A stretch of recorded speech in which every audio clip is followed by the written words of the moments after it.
महाराष्ट्र राज्याचे परिवहन मंत्री प्रताप सरनाईक यांच्या संकल्पनेतून आणि विशेष निधीतून ओवळा माजिवडा विधानसभा क्षेत्रातील विहिरींचे पुनरुज्जीवन करण्याचा प्रकल्प साकारण्यात आला आहे। या प्रकल्पांचा भव्य लोकार्पण सोहळा आज नळपाडा, कापूरबावडी आणि माजिवडा गाव येथे संपन्न झाला।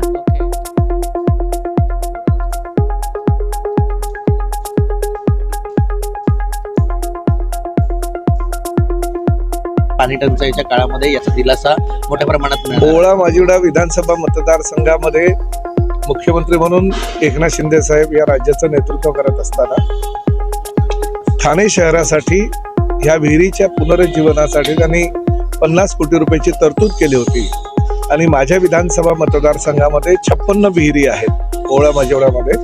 त्या विहिरीचं पुनरुज्जीवन करत असताना विहिरी साफ करणे, त्यामध्ये गटाराचं किंवा ड्रेनेजचं काही पाणी जात असेल तर त्याची वाट बंद करणे, विहिरीला ज्या ज्या ठिकाणी नैसर्गिक स्रोत आहे ते नैसर्गिक स्रोत परत चालू करणे आणि स्वच्छता करून नंतर त्यावर आरो प्लांट लावणे।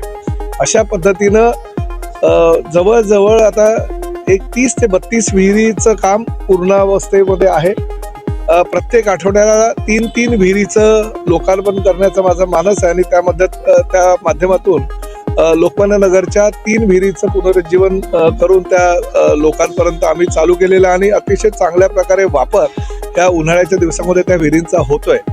आता आमचे ज्येष्ठ नगरसेवक संजय भोईर यांच्या प्रभागामध्ये माजिवडा गाव आणि पुढे नळपाडा परिसरामध्ये 2 अशा पद्धतीनं 3 विहिरींचं लोकार्पण आज आपण करतोय आणि त्याचबरोबर माजिवडा गावामध्ये अजून 3 विहिरी आहेत, त्याचं काम सुद्धा आपण चालू करतोय।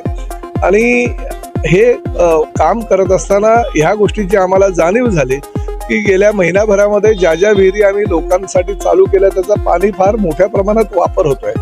आताही आपण बघितली ही जी विहीर आहे ती वापरावीला पडून होती, म्हणजे कचरा कुंडी म्हणून त्याचा वापर होत होता।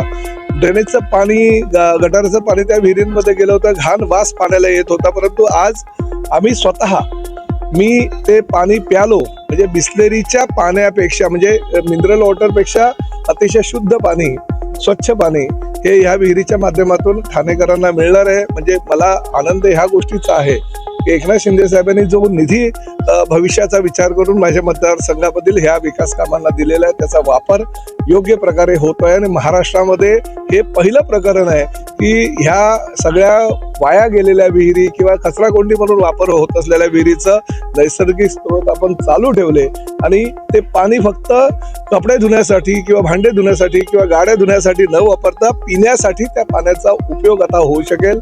आजच्या युगामध्ये आणि प्रामुख्यानं ह्या वर्षी ज्या पद्धतीनं पावसाळा कमी आहे, जूनच्या एंडला पाऊस महाराष्ट्रामध्ये येण्याची शक्यता आहे, पाण्याचा साठा आता कमी होत चाललेला आहे, प्रत्येक ठिकाणी पाणी कपात होते आहे। अशा वेळेस ह्या विहिरीच्या पुनरुज्जीवनामुळे एक सर्वसामान्य नागरिकांना बळ मिळालेलं आहे आणि त्या माध्यमातून ह्या पाण्याचा वापर आता मोठ्या प्रमाणात होणार आहे।